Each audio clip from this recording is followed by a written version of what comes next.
Setelah dicerita sebelumnya, Nenek Jingxing menyuruh mereka untuk tinggal bersama dan mereka pun berusaha menolak, tetapi ini tidak berhasil. Neneknya Jingxing tetap menyuruh Cusia dan Jingxing untuk tinggal bersama. Sekeras apapun Cusia menolak dan alasan apapun yang Cusia katakan kepada nenek tidak menerimanya. Malah dia berkata bahwa mereka harus cepat-cepat memiliki bayi. Nenek meminta Cusia untuk memiliki bayi yang karakternya jangan sama dengan Jingxing. Apalah dikata ketika akan menolak juga akan sia-sia, jadi mereka tinggal diam saja. Setelah neneknya Jingxing menyuruh mereka untuk tinggal bersama, neneknya pun merasa tenang untuk meninggalkan mereka berdua berkeliling dunia. Sebelum pergi, neneknya Jingxing berkata kepada Jingxing untuk mengolah perusahaan dengan baik. Selain itu, nenek berkata kepada Jingxing untuk memanfaatkan waktu berdua dengan Cusia. Saking bersemangatnya nenek pada hubungan Jingxing dan Cusia, saat melihat mereka berjauhan, nenek menyuruhnya untuk selalu berdekatan. Mau tidak mau mereka pun harus menuruti apa yang dikatakan oleh neneknya. Ternyata sebelum neneknya pergi meninggalkan mereka berdua, neneknya telah mempersiapkan segala sesuatunya dengan detail karena takut mereka tidak melaksanakan apa yang dikatakan oleh nenek. Sampai neneknya mempersiapkan ketika mereka masuk ke kamarnya pun harus dengan deteksi wajah mereka berdua. Mereka pun bisa masuk ke kamar tersebut atas arahan dari neneknya. Saat mereka masuk ke kamarnya, mereka melihat apa yang telah disiapkan oleh neneknya. Begitu romantisnya nenek mempersiapkan kamar untuk mereka berdua. Keadaan ini pun membuat Jingxing menjadi canggung, akan tetapi Cusia malah mempermainkan Jingxing. Cusia malah mengambil piyama yang tidak boleh dipakai, kata Jingxing. Dia malah memakainya dan memperagakannya di depan Jingxing. Sehingga ini membuat Jingxing kesal kepada Cusia. Pada waktu itu pun mereka langsung membahas bagaimana sekarang mereka tidur dalam satu kamar. Jingxing pun berkata kepada Cusia, Cusialah yang harus tidur di bawah. Jingxing pun meninggalkan Cusia ke kamar mandi. Pada saat Jingxing sedang berada di kamar mandi, Cusia pun naik ke tempat tidur sambil menggoda Jingxing yang berada di kamar mandi. Cusia berteriak-teriak mengatakan kepada Jingxing bahwa dia harus menuruti apa yang diperintahkan oleh nenek, yaitu memberikan nenek seorang bayi. Mendengar olok-olokan dari Cusia, Jingxing pun tak tahan diri. Dia langsung menghampiri Cusia yang sedang berada di tempat tidur. Dia pun masuk ke dalam selimutnya Cusia. Begitu terkejutnya Cusia saat dia berhadapan langsung dengan Jingxing. Cusia pun terus berusaha untuk menghindari tatapannya Jingxing. Akan tetapi pada saat mereka sedang berada di tempat tidurnya bergoyang sendiri dikarenakan remote-nya jatuh. Cusia pun ikut terjatuh dari atas tempat tidur dan Jingxing berkata, jangan sampai kamu terluka, nanti akan menjadi skandal bukannya pertunangan. Terkejutnya Cusia ketika Jingxing mengatakan mereka akan bertunangan. Di keesokan harinya, Jingxing pun mengadakan rapat dengan karyawan perusahaannya secara virtual. Dia melakukannya di rumah dan karyawannya melakukannya di kantornya. Pada saat mereka sedang membicarakan tentang model yang akan digunakan dalam perusahaannya, Cusia pun berteriak-teriak kepada Jingxing menyuruhnya untuk mengambilkan handuk.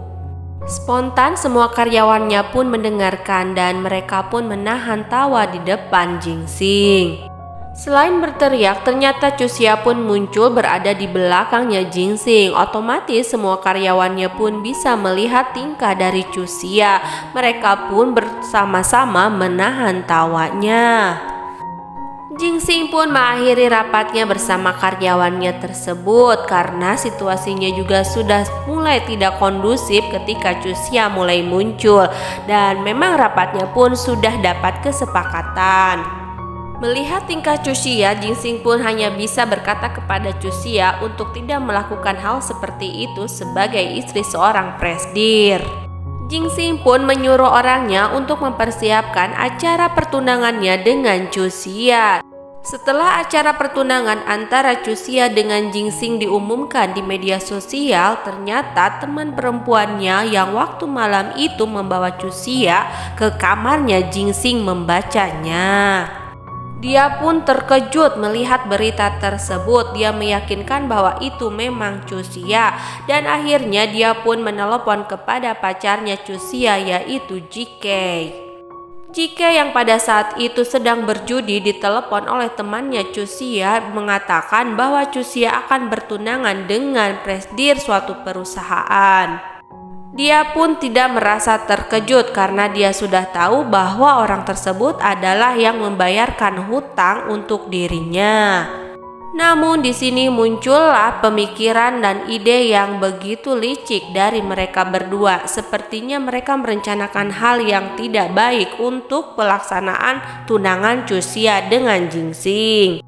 Acara pertunangan pun tiba, akan tetapi sebelum acara dimulai, selalu saja ada perdebatan antara Jingxing dengan Chuxia.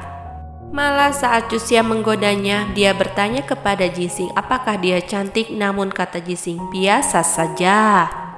Saat mereka sudah mulai akan bertukar cincin, di sini Chuxia tetap saja menggoda Jingxing. Dia mengatakan, "Kukira cincinnya akan sebesar telur merpati." Ternyata di sini Jingxing malah menanggapi Chuxia. Dia berkata bahwa dirinya akan membelikan cincin berlian saat dia akan menikah dengan wanita yang dia cintai. Akan tetapi wanita itu bukanlah Chuxia. Setelah acara memasangkan cincin, mereka pun disuruh untuk saling mengungkapkan perasaannya. Jingxing pun disuruh untuk mencium Chuxia. Jingxing pun dan Chuxia melakukan hal di mana mereka itu seperti melakukan ciuman, akan tetapi sebenarnya itu tidak dilakukan oleh mereka. Pada saat itu teman perempuannya Chuxia menyuruh pacarnya Chuxia untuk mengacaukan acara tersebut, akan tetapi pacarnya Chuxia sudah tidak ada di tempat itu. Pada saat itu, teman perempuan Chuxia pun memanggil Chuxia untuk datang menghampirinya. Jingxing pun mempersilahkan Chuxia untuk ke temannya tersebut.